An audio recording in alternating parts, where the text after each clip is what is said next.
보겠습니다. 1번 민법상 점유에 관한 설명으로 틀린 것을 골라라. 1번 197조 1항 점유자는 소유의 의사로 평온하고 공연하게 선의로 점유한 것으로 추정한다. 그죠? 2번 매매계약을 원인으로 소유권 등기를 넘겨받은 사람은 그 등기를 넘겨받을 때 인도받은 걸로 봐줘야 되겠죠. 그죠? 등기 넘겨받을 때 인도도 받은 걸로 봐줍니다. 판례는. 3번 200조 점유자가 점유물에 대해 행사하는 권리는 적법하게 보유한 걸로 추정한다. 자, 4번 201조 2항 악의 점유자가 과실 없이 과실을 수치 못했으니까 대가 보상할 필요가 없죠. 과실로 인하여 수치 못했을 때 대가를 보상하도록 되어 있으니까 과실 없이 수치를 못했다면 대가를 보상할 필요가 없다. 이렇게 되겠죠. 5번 199조 점유를 특정 승계한 사람은 자기의 점유를 주장할 수도 있고요. 전 점유자의 점유를 아울러 주장할 수도 있죠. 점유의 분리, 점유의 병합. 조문이죠. 그러니까 벌써 4개 중에 5개 중에서 4개가 조문이에요. 4개가. 2번 선의 점유자가 얻은 건물의 사용이익 이게 뭐예요? 과실이죠. 법정 과실. 2번 건물 소유 목적 타인 토지를 임차했죠. 임차한 사람 뭐예요? 타주죠. 임차인은 소유의 의사로 점유하는 게 아니죠. 타주죠. 3번 점유물이 멸실 훼손됐습니다. 202조 선의 타주는 전손해배상하라고 돼 있죠. 틀렸죠. 한번 틀렸죠. 조문이 답이 되는 거예요. 4번 선의 점유자가 본권 소송에서 패소했어요. 197조 2항 소재기한 때부터 악의 소재기한 때부터. 자, 5번 공사대금 지급을 위하여 부동산 양도담보 설정 취지로 분양계약을 체결했을 때 그 분양을 받은 사람이 그 부동산을 어떻게 점유하는가? 이게 5번 지문인데 5번 지문은 좀 어렵죠. 자, 5번 지문은 이렇게 확인해 보겠습니다. 이런 상황이에요. 건축주 갑이요. 건축업자 을하고요. 다세대 주택 공사 계약을 했어요. 그런데 건축주가 건축업자 을에게 공사대금을 지급을 못하고 있어요. 그래서 이렇게 계약을 합니다. 건축주 갑이 언제까지 공사대금을 지급하겠다. 만약에 그때까지 지급을 못하면 402호 소유권을 넘겨주겠다. 이게 양도담보 계약이에요. 양도담보. 채무자 갑이 채권자 을에게 언제까지 돈을 못 주면 그 담보물에 소유권을 넘겨주겠다. 이걸 양도담보 계약이라고 해요. 근데 양도담보 계약을 하면서 겉으로는 402호 분양계약을 체결한 거예요. 분양계약. 이 분양계약은 진짜 분양계약이 아니죠. 양도담보 취지란 말이죠.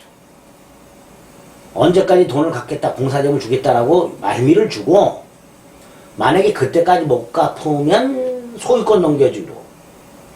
계약은 그렇게 했는데 계약서는 분양계약서를 쓴 거야. 이때 을은 겉으로는 분양받은 사람이죠. 즉 수분양자죠.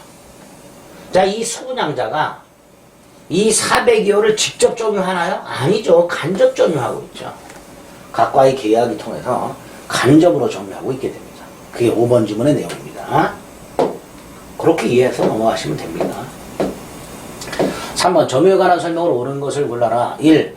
점유자의 점유가 자주인지 타주인지. 자, 자주가 소유의 의사에 의한 점유라고 그랬죠.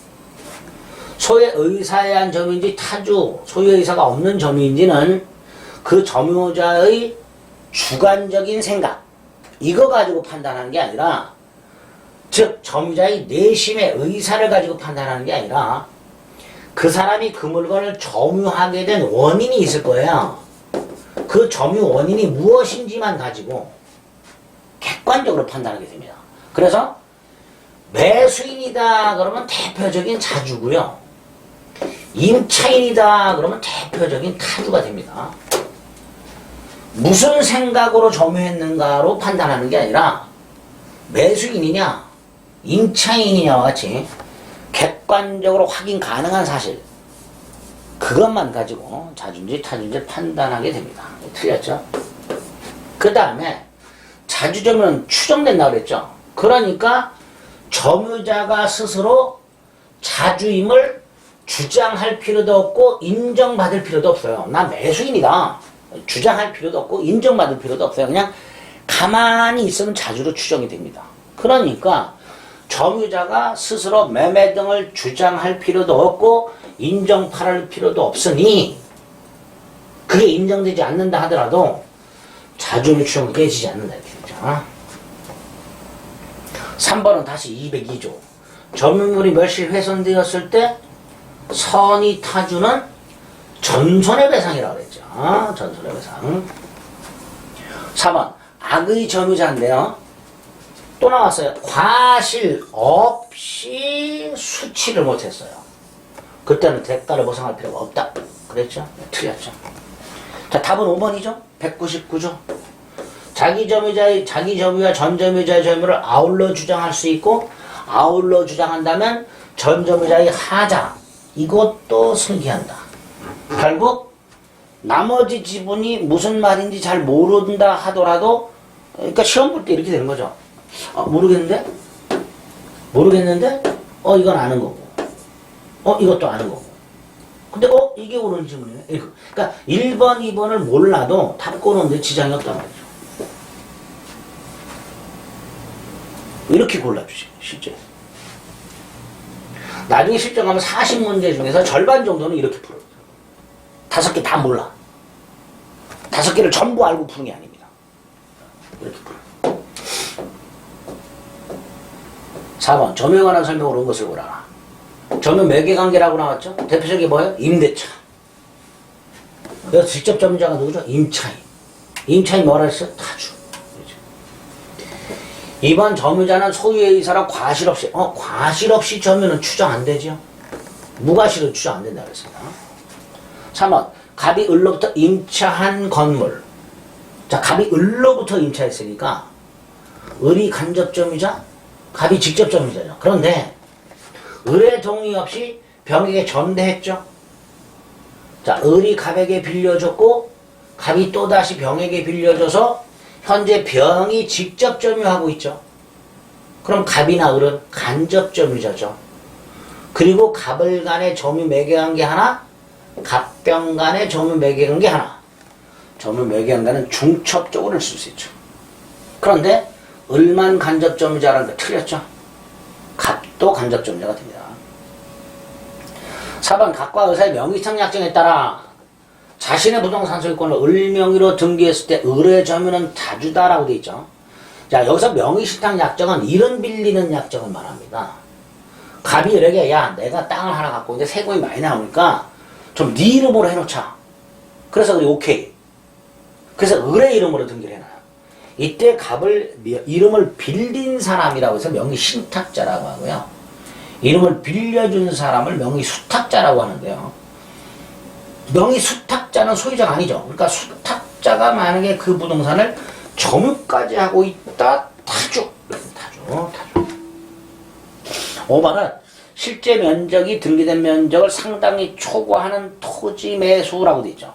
등기부상 면적이 50평인데 실제로는 170평이야. 등기부에는 50평이라고 되어 있는 땅을 샀는데 실제 넘겨받은 건 170평을 넘겨받아서 점유했어요. 이때 매수인은요. 그 50평을 상당히 초과하는 120평 매수하지 않았다는 사실을 알고 있겠죠. 땅 크기 누관으로 확인 가능하니까. 그러면 그 초과 부분은 타주가 됩니다. 타주. 그래서 실제 면적이 등기된 면적을 상당히 초과하는 부분을 점유했다라고 상당히 초과이라는 말이 나오게 되면 타주다 라고 생각하시면 돼요. 자주가 아니라 타주다. 그래서 옳은 것은 1번이죠. 고를 수 있죠. 이것도. 뭐 4번이나 5번 같은 지문을 잘 몰라도 1번 가지고 얼마든지 답을 고를 수 있게 됩니다. 5번 간접점유에 관한 설명으로 틀렸어. 자, 간접점유가 누구였었죠? 임대인이었었죠. 1번 주택임대차보호법상 대항요건이라고 주택임차인이 주택 신소유자에게 임차권을 주장하기 위한 요건으로서 인도 및 주인 등록을 요구하고 있는데 인도라는 건 주택을 점유한다는 걸 말하고요. 이때의 점유는 간접점유도 인정이 됩니다. 간접점유라는 건 이런 거죠. 갑이 을에게 주택을 임대해요. 이 상태에서 을이 갑의 동의를 받아서 전대를 해요. 이때 이 주택을 병이 직접 점유하고요. 병이 주민등록을 옮깁니다. 그럼 을이 대항력이 생겨요. 이때 그럼 간접점유죠. 간접점유니까 임차인의 간접점유인 경우에도 대항력이 인정된다. 이렇게 되겠죠. 그거 말하는 겁니다.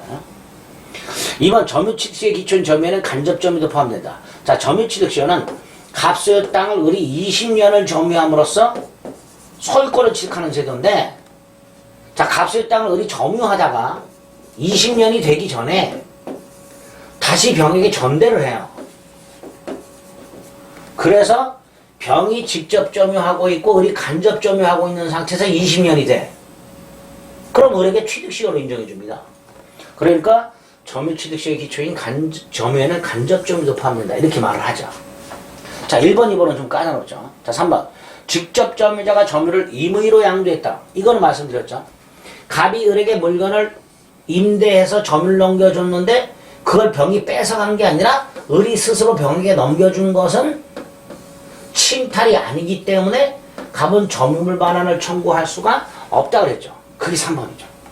직접 점유자가 점유를 스스로 넘겨줬다면 설령 갑의 의사에 반하더라도 점유가 침탈된 것으로 볼 수는 없다 이렇게 되죠. 4번 간접 점유자도 점유자니까 207조에서 뭐라 그랬어요?